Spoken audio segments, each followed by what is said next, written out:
Hello, welcome back to Ronin's Den. It's me, Eric, and we are continuing our look through of Advanced Dungeons & Dragons 2nd Edition as a companion series for our Night Below campaign that we're running here on the channel.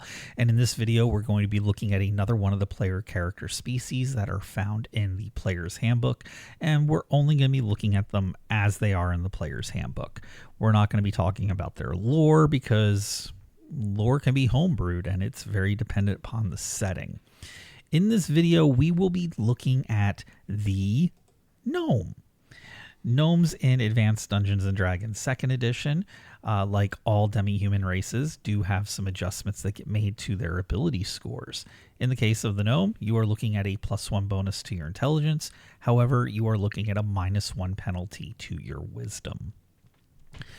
Gnomes have the following classes open to them. Clerics, they can reach level 9. Fighters, 11. Illusionist, 15. Thief, 13. It's a special note when it comes to gnomes, and the reason why it says illusionist and not mage. Gnomes are not capable of becoming generalist mages or any other version of a specialty wizard. They may only become illusionists. So, moving into multi-class options, what we have available are the Fighter Cleric, Fighter Illusionist, Fighter Thief, Cleric Illusionist, Cleric Thief, and Illusionist Thief.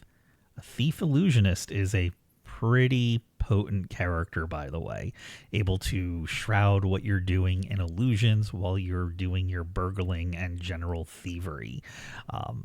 Definitely a character that I would look into if you have gnome on the brain for one of your characters. Now, gnomes also do get some bonuses just for being a gnome. One of them is going to be a Constitution bonus for your saving throws, and those saving throws are going to be for their magical wands, staves, rods, and spells. You can consult the table and see what bonuses you are looking at based on your Constitution score. That gets rolled at the time, gets added at the time of your saving throw roll for any of those checks. Gnomes also get infravision for 60 feet. Like dwarves, they do have the chance for certain magical items to fail when they're attempted to be used. And like dwarves, it is a 20% chance for failure every time they attempt to use the magical item. This is except for weapons, armors, shields, and illusionist items. Items that duplicate thieving abilities are also not subject to this penalty either. Now, keep in mind, just like dwarves, this check is only made at the first attempt to use the magical item at that point. If it's something that has a sustained effect, like a ring of invisibility, for instance, once the effect goes into effect, the chance for failure has been succeeded. The item is working properly. You don't need to make any additional checks for that item until it's been deactivated.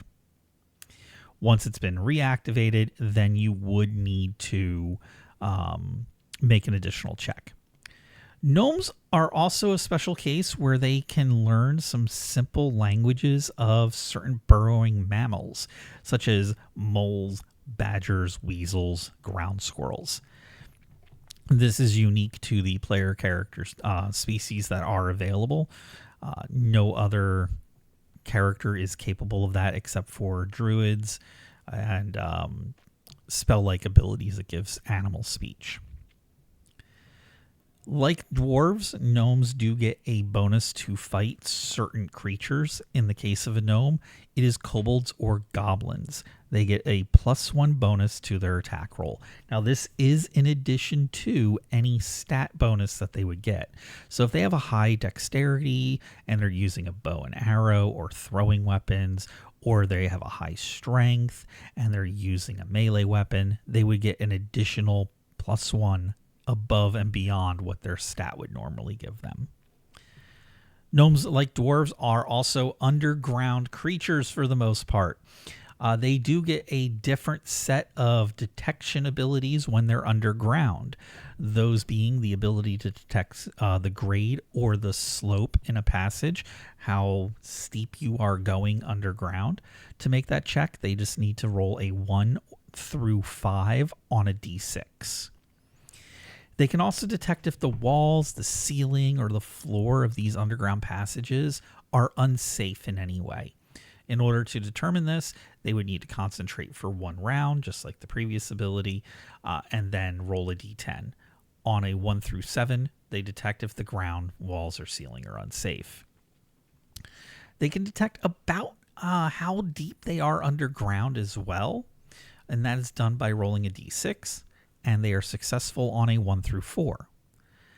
They can also detect their approximate direction underground. So kind of like direction sense above ground for the non-weapon proficiency, but this works exclusively underground. And in order to determine that, they would roll a d6, and on a 1 through 3, they could successfully determine which compass direction they are going. Are they going north, south, east, west, northeast, etc.? All those abilities are done by concentrating for 1 minute and then rolling the die. Well, that's our look at the Gnome for 2nd edition Advanced Dungeons & Dragons.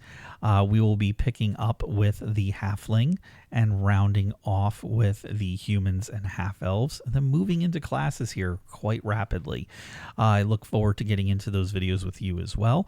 If you enjoyed this one, please go ahead, give us a like and subscribe. It really helps us grow the channel. Please check back with us as well. We are doing our bi-weekly game of Fabula Ultima, known as Welcome to Capiterra, where Steve is the storyteller, and we are continuing our companion series for that as well, which is learning how to play and storytell with Fabula Ultima. I also have an exciting announcement that we will be starting a new series with the creator of The Legends of Kralis, where we're going to do an in-depth guide into each of the parts of that game as well. So keep your eyes peeled to the channel for those as they get uploaded, and I will catch you next time with the Halflings from 2nd edition Advanced Dungeons and Dragons.